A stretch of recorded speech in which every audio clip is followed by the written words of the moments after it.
up a fat sweet, turning on the bub lights, hand on the wood grain, ass on the tight wire. Fire up a fat sweet, turning on the bub lights, hand on the wood grain, ass on the tight white.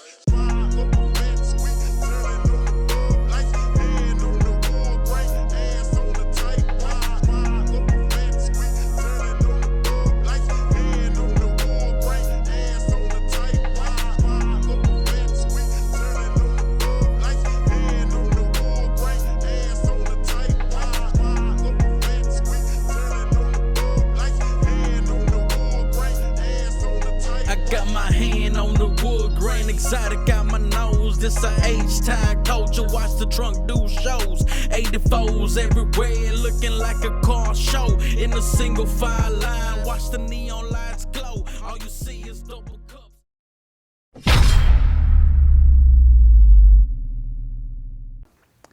What's up, guys? This is another episode of the Bar Banter Chronicles. I am your host, JC Diaz. As you can tell, this is not a bar. This is an art studio. It's actually called the Heights Art Studios and Gallery. I had to read it because it has a long name. This place is located right outside of Houston's art district, and it's open to the public. People come in, they look at art, they buy it.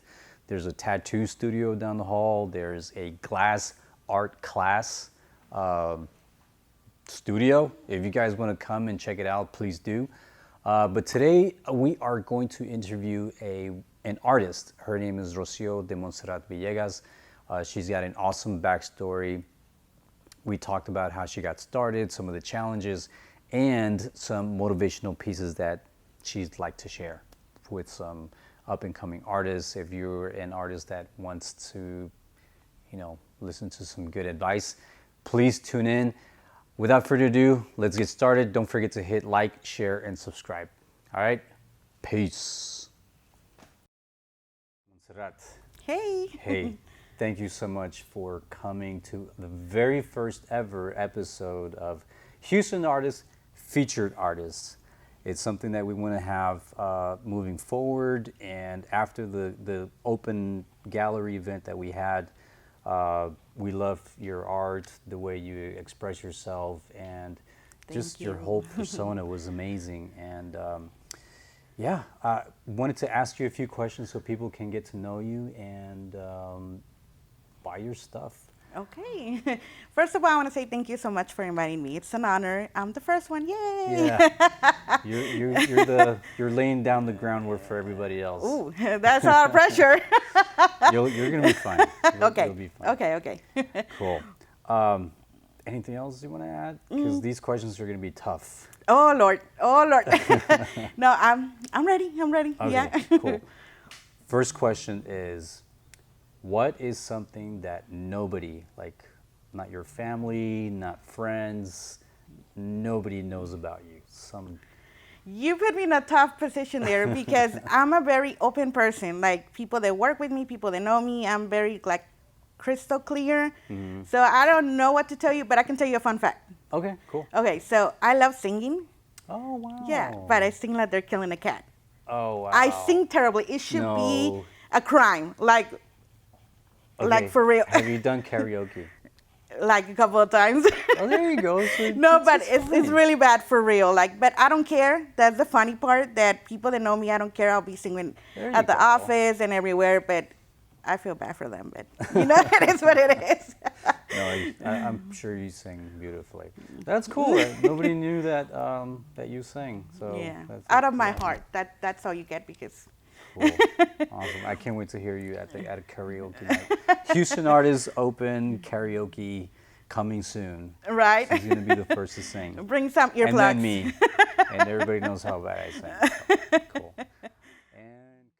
Okay, so I was 19 years old.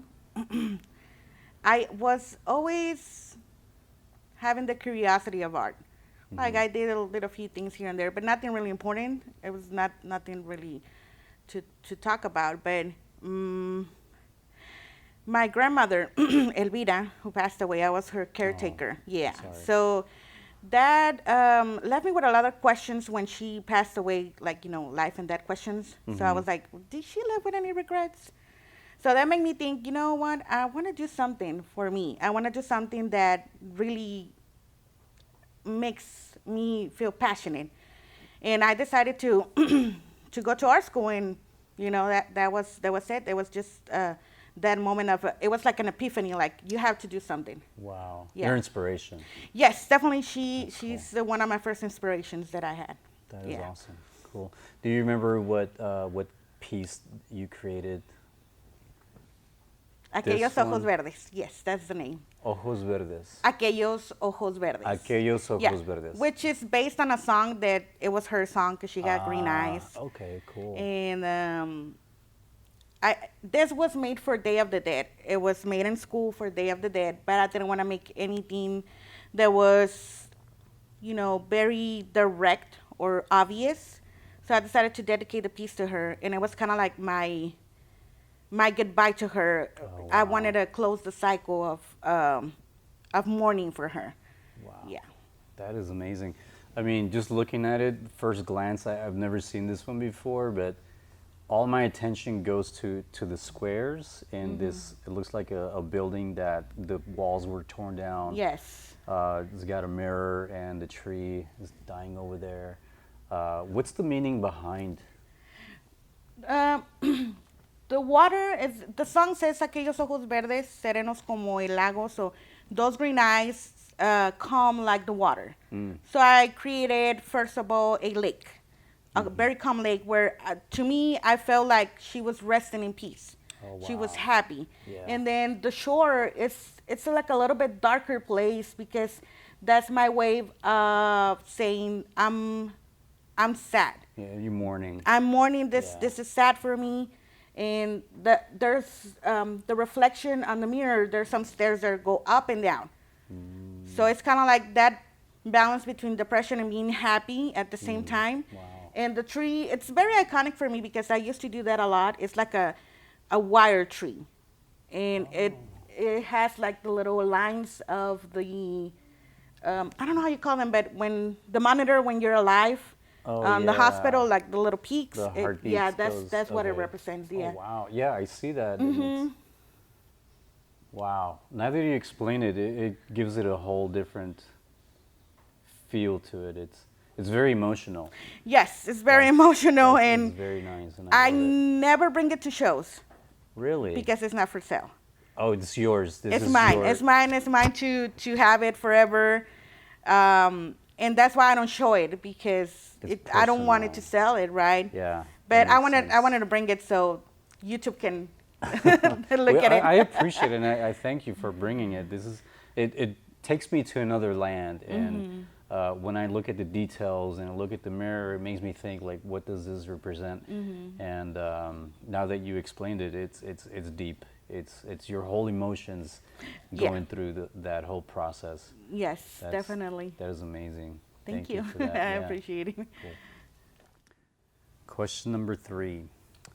What has been the biggest challenge so far in your creative journey, and how did you handle it? My biggest challenge up to the date is finding the right market for my art. Because I receive a lot of compliments, which is good. I love that. A lot of people like my artwork, and they somehow connect to it in their own personal level. But I feel like, personally, I don't know if it's the truth or not, but I personally feel like it's kind of hard to sell the pieces because they're like a little puzzle. They're like a little maze, like a riddle per se. Yeah, they almost fit into somebody's life somehow. Yes, They it just- gives a message. I want to give a message with every piece that I create. So it could be something good or bad, something sad, something happy. But I feel like it's not, sometimes people don't digest it fast enough, or they don't digest it enough to have it on their living room, for example. Because I don't do landscapes or lifestyle or flowers, which, I mean, I appreciate that art too. It's very beautiful, but my concept is a little bit different from that. So I'm working on it. You know, it's kind of hard to combine a little bit of more I don't know if call it marketing or Yeah. maybe a little bit of more digestible art. Yeah, it's almost like you Potentially. have to pick and choose where to show your art and where to sell it to. Right. I think that, I mean, I like to show everywhere. I like exposure. I think that everybody is likes that. But yeah, I just have to find that balance between being a little bit more light on the subject and still not sacrificing my essence as an artist. Right.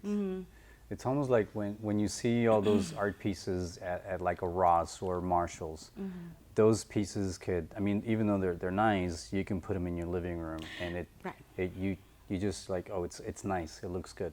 But your work of art is, there's emotions, there's feelings, Yes. there's passion into it.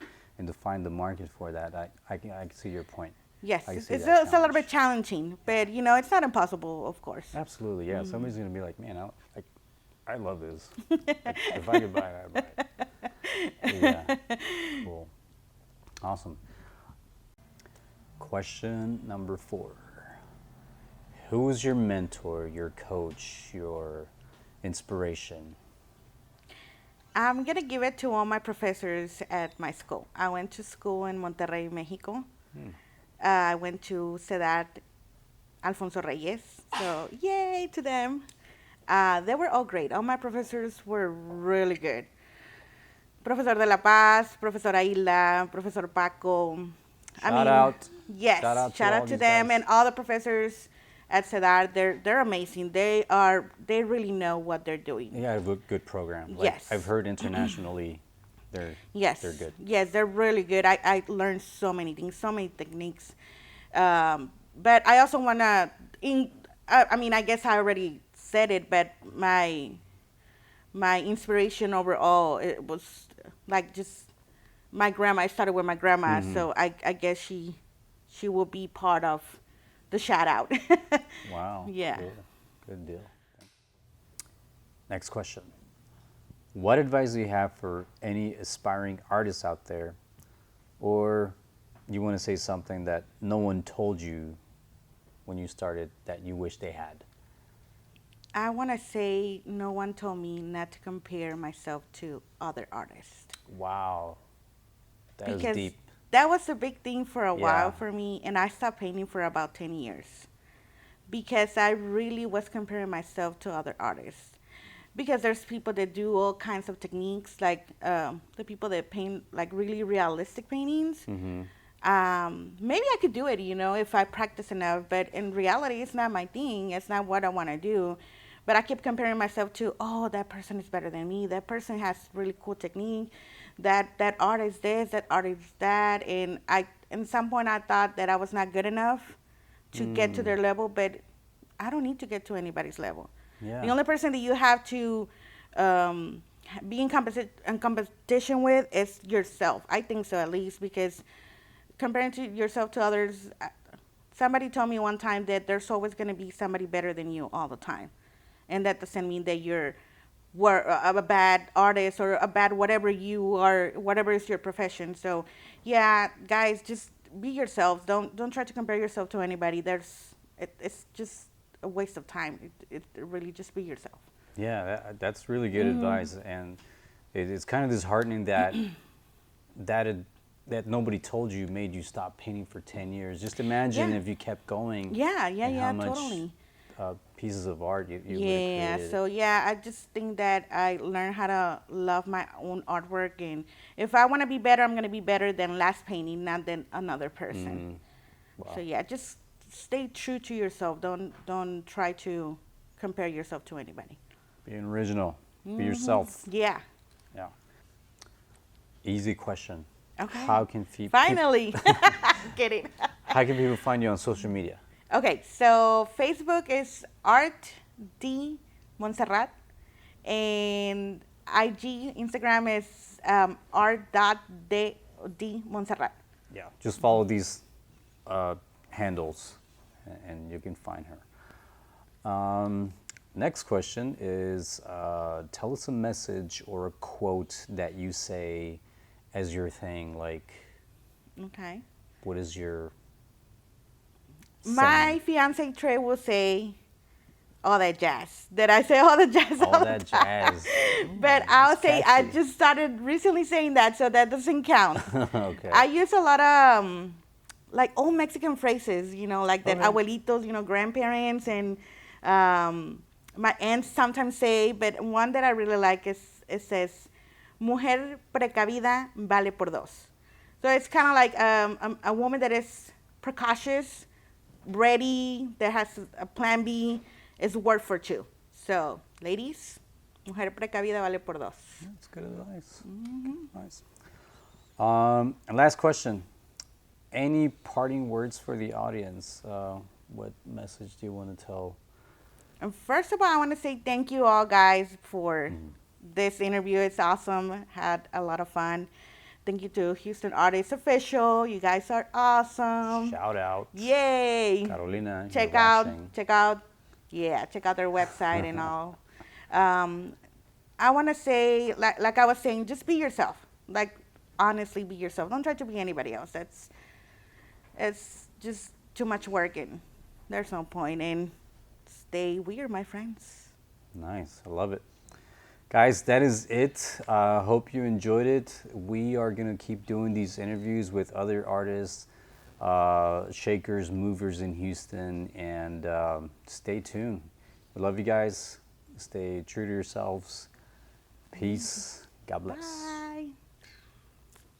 84 Ritz or Buick Park Ave, boy, no matter where we at, man, we still acting bad, smoking in the back of a leg with a bad bitch, riding through the city with some work, so don't harass me, do it for the culture and my ties, that's the family, while berry over gold, dripping sauce, that's the candy,